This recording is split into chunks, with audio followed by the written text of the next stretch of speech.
Bem-vindo mais uma vez à nossa 8ª sessão falando de como falar de Cristo com outros. Falamos de muitas coisas espirituais, desde oração ao papel do Espírito Santo. E em nossa última sessão falamos sobre falar da sua história, falar para outros do que Cristo fez para você. E isso é uma das maiores ferramentas que você pode usar. Estou falando com Wayne Jenkins, um grande amigo que cresceu comigo em Baton Rouge. Wayne, quero falar de algo com você antes de começar. Nós dois começamos em Baton Rouge e eu voltei para Baton Rouge recentemente e um grupo de amigos que formaram comigo se uniram e um deles me lembrou de algo que quando eu me formei no colegial, eu fui para a escola, né, no último ano para fazer prova, né? Cheguei lá bêbado. Que grande exemplo, hein? Pois é. E eu cheguei ali, o professor falou: Semi, senta aí, faça a sua prova. E eu peguei a prova e eu fui, enrolei e joguei no professor.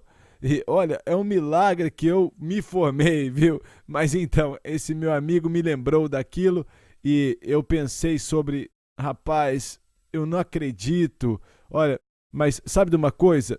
Deus me mudou. É isso mesmo. E esse rapaz falou assim, depois eu vi o Semi e vi uma mudança na vida dele.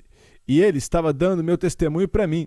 E é isso que as pessoas têm que ver. Elas têm que ver que tem algo a respeito de você que mudou. Diferente do seu testemunho. Então, olha só, o testemunho é algo poderoso. As pessoas precisam ouvir sua história. Sua história é única. Começamos a falar e você deu grandes dicas na última sessão. E quais as dicas no nosso testemunho, hein?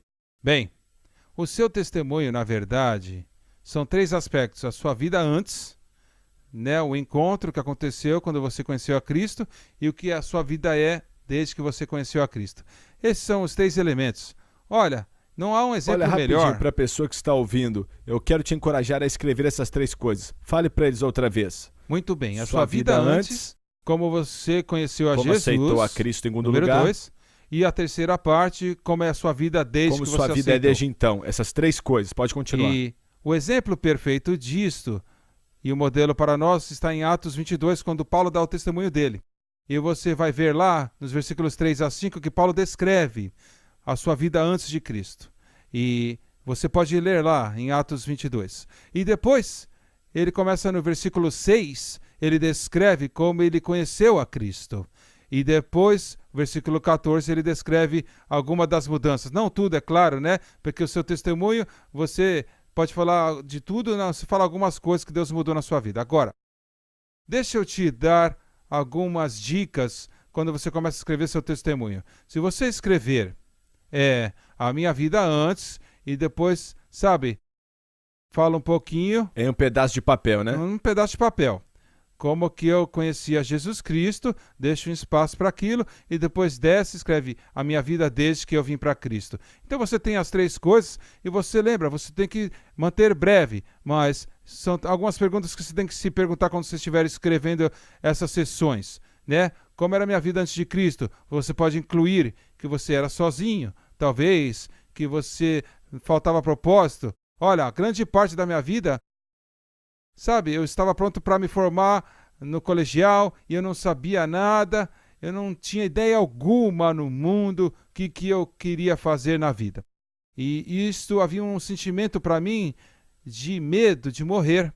E eu nunca cheguei perto de morrer, mas por alguma razão isso estava no meu coração. Eu orava uma oração: se eu morrer antes de eu acordar, Senhor, toma minha alma. E isso me assombrava toda noite e eu queria morrer antes de dormir.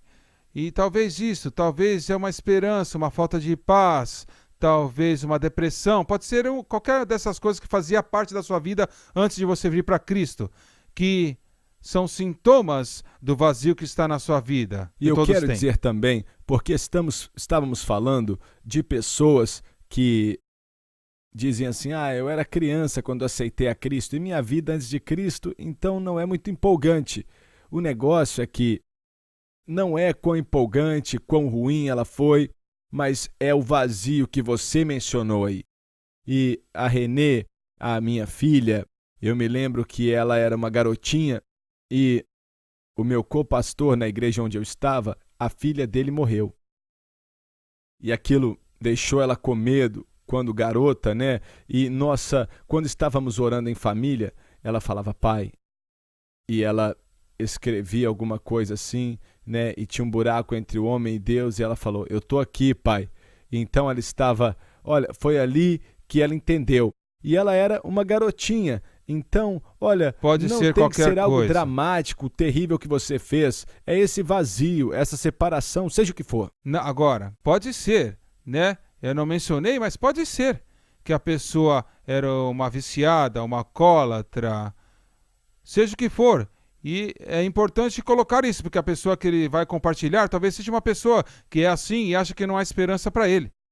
Quando eu estava no Egito, vimos testemunhos de egípcios que aceitaram a Jesus e foi muito empolgante, porque um deles estava para divorciar, um estava para suicidar, outro não tinha esperança na vida. As mesmas coisas que eu ouvia nos Estados Unidos, as mesmas coisas. E então, que nós experimentamos, todo mundo passa pela mesma coisa. E é isso que estamos buscando. O que mais? Bem, a segunda parte, você fez a pergunta, né? Seja o que for, e depois vai para a segunda parte, né? Como você conheceu a Cristo? Bem, foi através do testemunho de alguém compartilhou com você consistentemente, 1 a 1, ou uma amizade, num período de tempo que você estava num culto numa igreja e você escutou o evangelho pela primeira vez, ou através de um programa de televisão, ou pode ser inúmeras coisas. Te deu um Novo Testamento, ou um papel, você leu, as pessoas acontecem, né? Deus, o Espírito Santo convence a pessoa, seja o que for que te levou para aquela posição. Essas coisas Sim. que Deus usou para te levar Certo. até ali, tá bom. É isso que você quer enfatizar nessa segunda sessão. Agora, a terceira sessão, você chega na parte como está a sua vida desde que você aceitou, o que foi mudado na sua vida. Eu acho que às vezes é bom você voltar e ver se você tinha esse medo de morrer, por exemplo, como eu tinha. Eu posso honestamente dizer que uma das coisas que ele mudou na minha vida é que a minha vida, eu posso falar que até esse dia, quando eu coloco a minha cabeça no travesseiro à noite, eu não tenho medo. Eu vou dormir rapidinho.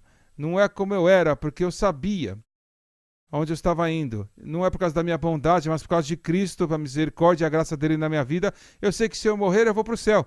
Então eu tenho essa certeza. E isto faz parte do meu testemunho, do que aconteceu comigo. Então você pode falar, né, daquela sessão 1. Era como eu tinha medo, eu era sozinho, agora não sou. Seja específico, seja o que for na sua vida que ele fez para você. Algo que eu sinto que preciso mencionar e voltar ao segundo ponto, que é como você aceitou a Cristo. Às vezes, nós ficamos agarrados no método, ao invés da salvação, a experiência. Temos que tomar muito cuidado para compartilhar. Por exemplo, para as pessoas que cresceram na parte do sul dos Estados Unidos, sempre que escuto o testemunho deles, falam: e eu desci até o altar. Eu sei o que isso quer dizer, eu entendo muito bem. Mas descer até o altar não te faz um cristão. Isto. O que eles precisam dizer é falar: naquele dia convidei Cristo para entrar Exato. em meu coração, e então falar da mudança que ele trouxe. Seja específico a respeito disso e lembre-se da terminologia também. Então, quero te encorajar, essas 3 coisas. Lembra das 3 coisas, escreva elas no papel e eu quero te encorajar a orar. Falamos de oração mais cedo, não foi? Orar para Deus te dar alguém para compartilhar o testemunho com eles nessa semana. Nessa semana, que você compartilhe seu testemunho com alguém e Deus vai te dar um desses encontros divinos. Ele vai te usar e queremos que você nos diga como você falou do seu testemunho com alguém.